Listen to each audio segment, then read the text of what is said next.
como Satanás impede nossas orações. Eu gostaria de compartilhar com vocês parte de um testemunho de uma pessoa salva que já serviu ao diabo. Quando ouvi dar o seu testemunho eu não queria acreditar, pois foi muito desafiador. Tive que jejuar diante do Senhor por 10 dias, perguntando-lhe: Senhor, isso é verdade? Foi nesse momento que o Senhor começou a me ensinar as coisas que acontecem no reino espiritual quando oramos. Este homem nasceu depois que seus pais tinham se dedicado a Lúcifer. Quando ele ainda estava no útero, eles realizaram vários rituais para dedicá-lo ao serviço de Lúcifer. Aos 4 anos de idade, ele começou a exercer o seu poder espiritual e seus pais começaram a temê-lo.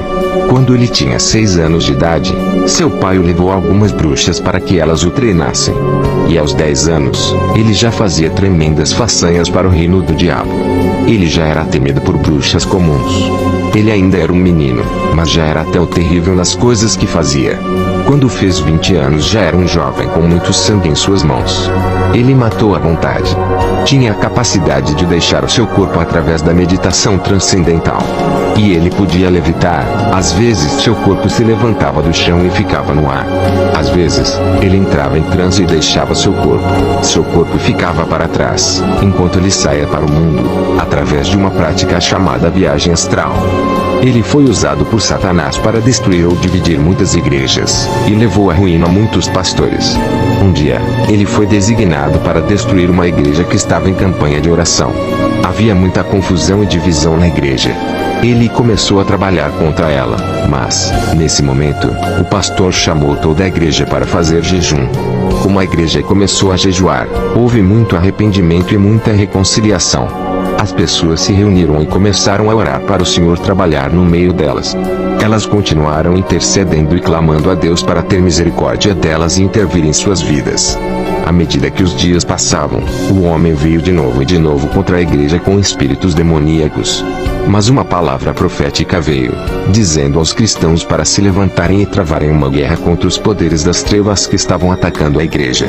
Então, um dia, o homem deixou seu corpo em seu quarto para ir numa viagem astral. Ele liderou uma poderosa força de espíritos demoníacos contra a igreja. Agora, este é o seu testemunho. Seu espírito moveu-se através do ar sobre a igreja e tentou atacá-la, mas havia uma cobertura de luz sobre a igreja. De repente, um exército de anjos atacou e lutou contra eles no ar. Todos os demônios fugiram, mas ele foi preso pelos anjos. Sim, preso por anjos. Ele encontrou-se detido por cerca de 6 anjos. Trouxeram-no através do telhado bem diante do altar da igreja. Ele apareceu lá enquanto as pessoas estavam orando. Elas estavam em profunda oração, engajadas na batalha espiritual, ligando e quebrando e lançando para fora. O pastor estava na plataforma conduzindo as orações e a guerra. O Espírito do Senhor falou com o pastor: o jugo foi quebrado e a vítima está aí atrás de você. Ajude por meio de libertação. Quando o pastor abriu os olhos, ele viu o rapaz deitado ali. Seu corpo estava com ele, ele estava em seu corpo. O jovem disse que não sabia como seu corpo se juntou a ele, ele o tinha deixado para trás em sua casa. Mas lá estava ele em seu corpo. Ele não sabia como tinha entrado, tudo que sabia era que o anjo o trouxe através do telhado. Ora, estas coisas são difíceis de acreditar. O pastor silenciou a igreja e disse-lhes o que o Senhor tinha falado com ele, e então perguntou ao jovem: quem é você? O jovem estava tremendo, pois os demônios começaram a sair dele. Então eles oraram por sua libertação e logo após ele começou a compartilhar sua história. O jovem se converteu ao Senhor e agora é um evangelista pregando o evangelho. E está sendo usado pelo Senhor poderosamente na libertação de outras pessoas. Uma noite, eu, John Mulindi, fui a um jantar. A única razão pela qual eu fui era que alguém tinha me dito que este jovem estaria lá e eu estava muito curioso para vê-lo e descobrir se a história era verdadeira. Então eu participei do jantar, e mais tarde foi dada a ele a oportunidade de dar o seu testemunho. Ele falou sobre muitas coisas. Às vezes ele chorava por causa das coisas que tinha feito. Quando terminou, ele fez um apelo. Havia muitos pastores na sala. Ele disse: rogo a vocês, pastores, por favor ensinem o povo a orar. As pessoas que não oram podem ser usurpadas em qualquer coisa pelo diabo, e existem maneiras que o inimigo usa para explorar suas vidas e suas orações. O inimigo sabe como explorar as orações daqueles que não sabem como orar. Ensinem as pessoas a usar a armadura espiritual que Deus proporciona. Efésios 6:13-18. Então ele contou como levou expedições através do ar.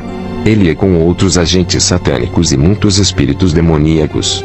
Era como se eles estivessem trabalhando em turnos, da mesma forma que você tem que ir trabalhar no seu turno. Ele tinha um turno regular, no qual ele era obrigado a ir e travar guerra nos céus.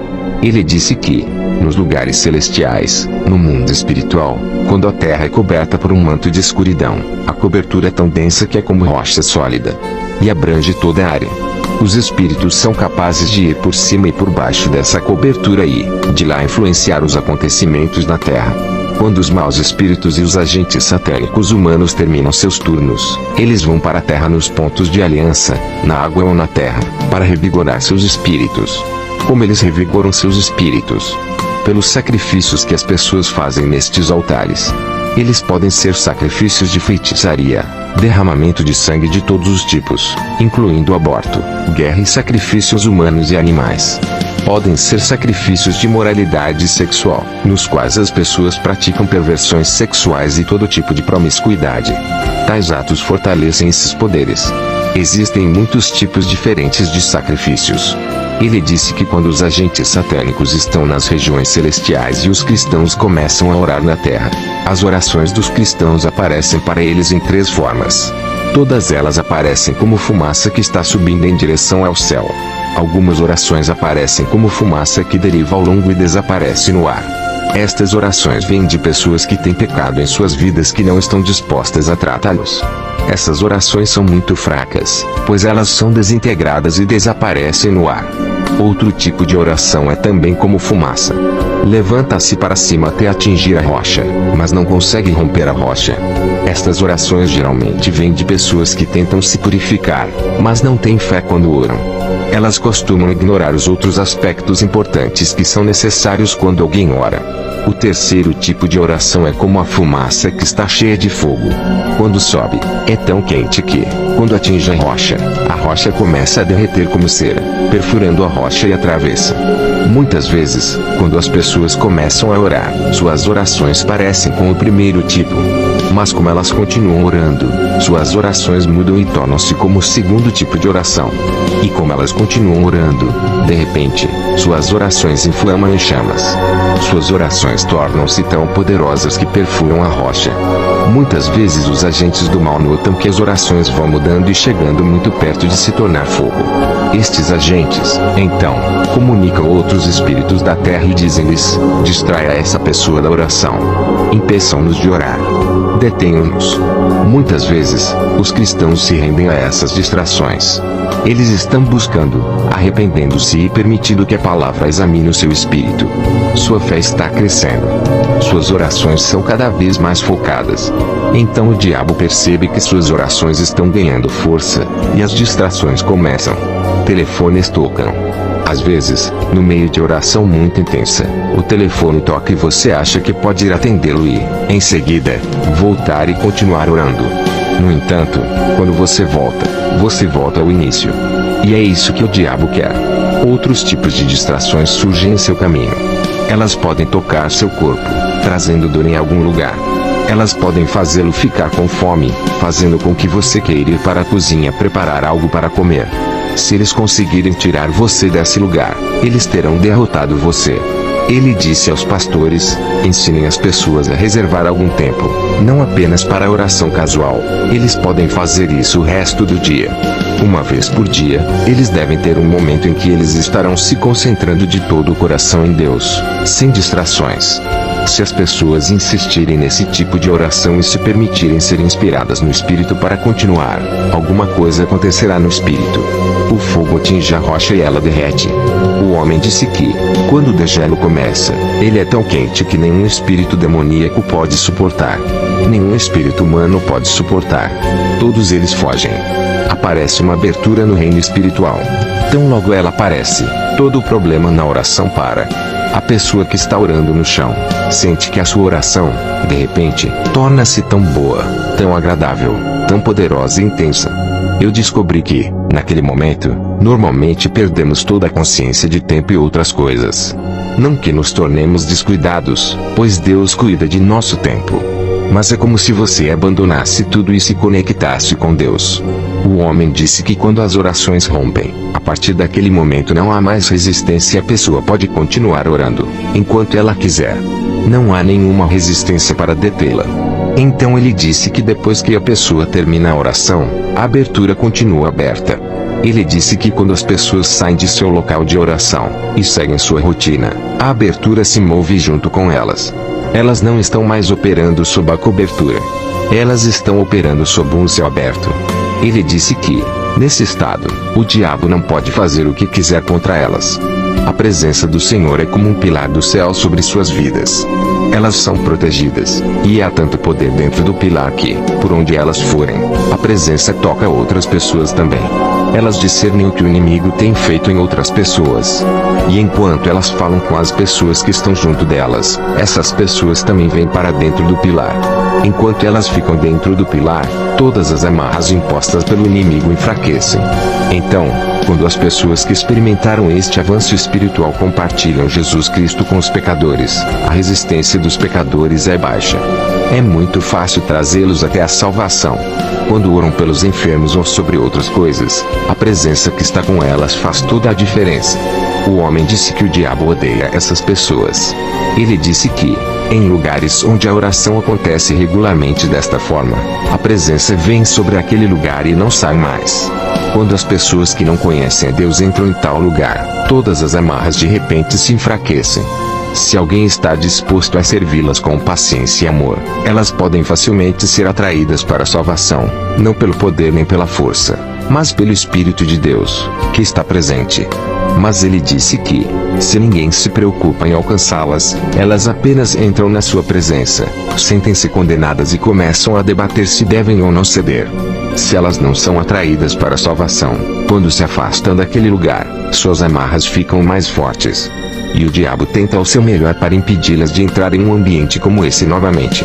Como você pode imaginar, todos nós ficamos olhando para o homem enquanto ele nos contava as coisas que costumava fazer e ver. Em seguida, ele nos disse o que os inimigos faziam para aqueles que rompiam em oração. Ele disse que marcavam essas pessoas e os estudavam. Desenterravam tudo o que pudessem encontrar sobre eles, então sabiam de suas fraquezas. Quando alguém superasse em oração e rompesse, eles se comunicavam com outros espíritos dizendo: marque-o com isso e isso. Estes são os seus pontos fracos. Entretanto, quando a pessoa sai de seu quarto de oração, o espírito de oração é sobre ela, a presença é com ela. Seu espírito é elevado e a alegria do Senhor é a sua força.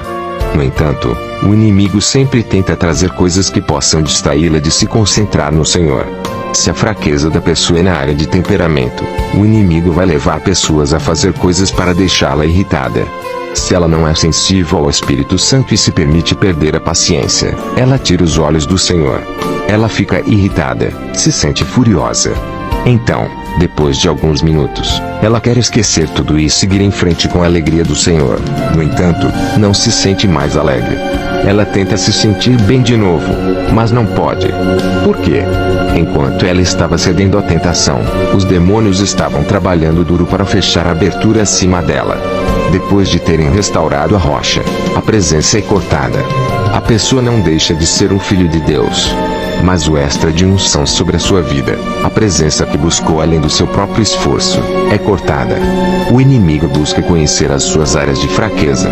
Se a fraqueza é a tentação de cometer imoralidade sexual, o inimigo vai preparar pessoas ou eventos, algo para despertar a paixão de repente e para levar à tentação. E se a pessoa cede à tentação e abre a mente para receber e entreter os seus pensamentos, quando ela volta e quer estar novamente na unção, ela descobre que a unção não está mais lá. Você pode dizer: isso não é justo. Basta lembrar o que a Bíblia diz: coloque o capacete da salvação, vista a couraça da justiça. Nós normalmente não entendemos o papel dessas armas na guerra. Mas lembre-se que Jesus nos ensinou no final da oração do Senhor: não nos deixeis cair em tentação, mas livrai-nos do mal. Toda vez que você tiver um avanço na oração, lembre-se que você ainda é um ser humano fraco. Lembre-se que ainda não foi aperfeiçoado. Diga ao Senhor: Senhor, que eu tenho gostado deste momento de oração, mas quando eu sair para o mundo, livra-me da tentação. Não me permita cair na armadilha do diabo. Eu sei que o inimigo está estabelecendo uma armadilha lá fora. Eu não sei de que forma ele vai fazer isso e sei que ainda sou fraco em determinadas áreas. Dadas certas circunstâncias, vou ceder à tentação. Proteja-me, Senhor. Quando eu estiver indo para o caminho onde a armadilha foi armada, faça-me me virar para o outro lado. Intervenha, ó Senhor. Não me deixe lutar só na minha própria força e habilidade. Livra-me do mal. Deus é capaz de fazê-lo. Ele é capaz. É por isso que as coisas acontecem às vezes. Tudo que você precisa dizer é: obrigado, Jesus. É por isso que o apóstolo Paulo escreveu no livro de Tessalonicenses: dê graças a Deus em tudo, pois esta é a vontade de Deus em Cristo por você. Algumas coisas não são boas. Elas são dolorosas e nos perguntamos por que Deus permite que aconteçam. Mas, se soubéssemos do que Ele está nos salvando, nós o agradeceríamos. Quando aprendermos a confiar no Senhor, nós o agradeceremos em tudo. Amados, não sei se eu deveria ir mais fundo, porque eu não quero começar algo que eu não possa terminar. Mas deixe-me tentar ir um passo além. O homem disse que quando a oração rompe assim, a resposta sempre vem. Ele disse que não soube de um único caso em que a oração rompeu e a resposta não veio. Ele disse que a resposta sempre vinha, mas que na maioria dos casos, nunca alcançou a pessoa que pediu. Por quê? A batalha nos céus. Ele disse que, depois que o inimigo conseguisse cortar o céu aberto e restaurar a rocha, ele observava a pessoa e esperava, porque ele sabia que a resposta definitivamente viria. Então o homem disse algo que realmente abalou minha fé. Foi por causa do que ele compartilhou a seguir que jejuei por 10 dias perguntando: Senhor, isso é verdade? Você pode provar isso para mim? O homem disse que cada cristão tem um anjo que o serve. Sabemos que a Bíblia diz que os anjos são espíritos ministradores que nos servem. Ele disse que quando as pessoas oram, a resposta vem nas mãos de seu anjo. O anjo traz a resposta, assim como lemos no livro de Daniel. Então ele disse algo que era difícil receber: se aquele que ora sabe da armadura espiritual e está vestido com ela, a resposta vem por um anjo que também está vestido com a armadura completa. No entanto, se a pessoa que ora não se preocupa em estar vestida com a armadura espiritual, seu anjo vem a ela sem armadura espiritual. Quando os cristãos são descuidados com os tipos de pensamentos que entram em suas mentes e não lutam a batalha na mente, seus anjos vêm a eles, sem capacetes. Qualquer arma espiritual que você ignorar na terra, seu anjo não a tem quando ele te serve. Em outras palavras, nossa armadura espiritual não está protegendo nossos corpos físicos, está protegendo nossas façanhas espirituais. O homem disse que, como um anjo estaria vindo, eles o veriam, encontrariam as áreas que estavam descobertas, e em seguida, atacariam essas áreas. Se ele não tinha um capacete, eles atirariam em sua cabeça. Se ele não tinha um peitoral, eles atirariam em seu peito. Se ele não tinha sapatos, eles fariam um fogo, e o obrigariam a andar através do fogo. Agora, estou apenas repetindo o que o homem disse. Na verdade, nós lhe perguntamos: os anjos podem sentir o fogo? Você sabe o que ele respondeu? Lembre-se, este é o reino espiritual. Eles são espíritos que lidam com os espíritos.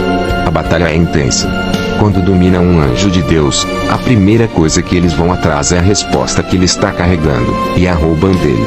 Então, eles dão a resposta a pessoas que estão envolvidas em ocultismo ou bruxaria, para que possam dizer: eu consegui isso por meio de bruxaria. Lembre-se que a Bíblia diz no livro de Tiago: todas as coisas boas vêm de Deus. Tiago 1:17. Então onde é que o diabo consegue as coisas que ele dá ao seu povo? Algumas pessoas que não podem ter filhos vão para feiticeiros e satanistas e engravidam. Quem lhes deu o bebê? É Satanás um criador? Não. Ele rouba de quem não ora até o fim. Jesus disse: orai sem cessar. E então ele disse: mas, quando o Filho do Homem vier, encontrará fé? Ele vai encontrar você ainda esperando? Ou será que você desistiu e o inimigo roubou aquilo pelo que você orou? Então o homem disse que eles não ficavam satisfeitos em apenas roubar a resposta. Eles também queriam deter o anjo. Eles começariam a lutar contra ele. E ele disse que às vezes eles teriam sucesso em segurar e amarrar o anjo. Ele disse que, quando isso acontece, o cristão na terra se torna uma vítima também. Eles podem fazer qualquer coisa para este cristão porque ele fica totalmente sem auxílio no reino espiritual. Perguntei-lhe: você quer dizer que um anjo pode ser mantido em cativeiro pelas forças demoníacas? O homem não conhecia as escrituras na época em que ele estava dizendo tudo isso. Ele não conhecia os versículos.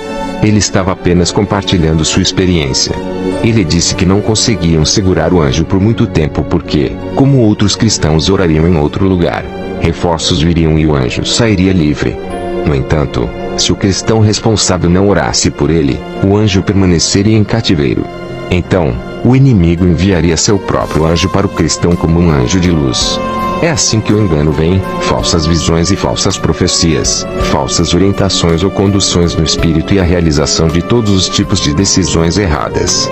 E muitas vezes essa pessoa fica aberta a todos os tipos de ataques e escravidão. Deixei o jantar extremamente preocupado. Eu perguntei ao Senhor: Senhor, eu não quero nem tentar acreditar nisso. Isso tira toda a minha confiança, a minha segurança. Durante os 10 dias em que busquei o Senhor fez duas coisas. Ele não só confirmou as coisas que eu tinha ouvido falar, mas também abriu minha mente para entender muito mais sobre o que acontece no reino espiritual do que o homem nos disse. E 2, ele me levou para ver o que devemos fazer quando as coisas estão acontecendo, de modo que não sejamos derrotados, mas que possamos triunfar. Precisamos conhecer e realmente chegar a um termo com 3 coisas. Primeiro, como usar as armas da nossa milícia. A Bíblia chama de armadura de Deus, Efésios 6, 13 a 18. Não é nossa armadura, e a armadura de Deus. Quando a usamos, nós permitimos que Deus lute por nós. Segundo, compreender a relação entre espíritos ministradores, anjos, e nossas vidas espirituais, e ser sensível ao que está acontecendo em nossos corações como uma direção sobre o que precisa ser feito no reino espiritual em nosso nome. Isso nos leva à terceira coisa, o Espírito Santo. Não devemos considerar o Espírito Santo como nosso servo, que está nos servindo e trazendo-nos as coisas. Ele não corre para trás e para frente entre nós e o Pai para lhe dizer o que precisamos. Esse é o trabalho dos anjos. Ele está ao nosso lado. Fazendo o quê? Guiando-nos, ensinando-nos, direcionando-nos, ajudando-nos a orar no caminho certo. E quando essas coisas estão acontecendo no reino espiritual, ele nos permite saber. Às vezes ele nos acorda no meio da noite e diz: ore. Mas você diz: não. Minha hora ainda não chegou. E ele diz: ore agora. Por quê? Ele vê o que está acontecendo no reino espiritual. Às vezes, ele diz: amanhã sem falta.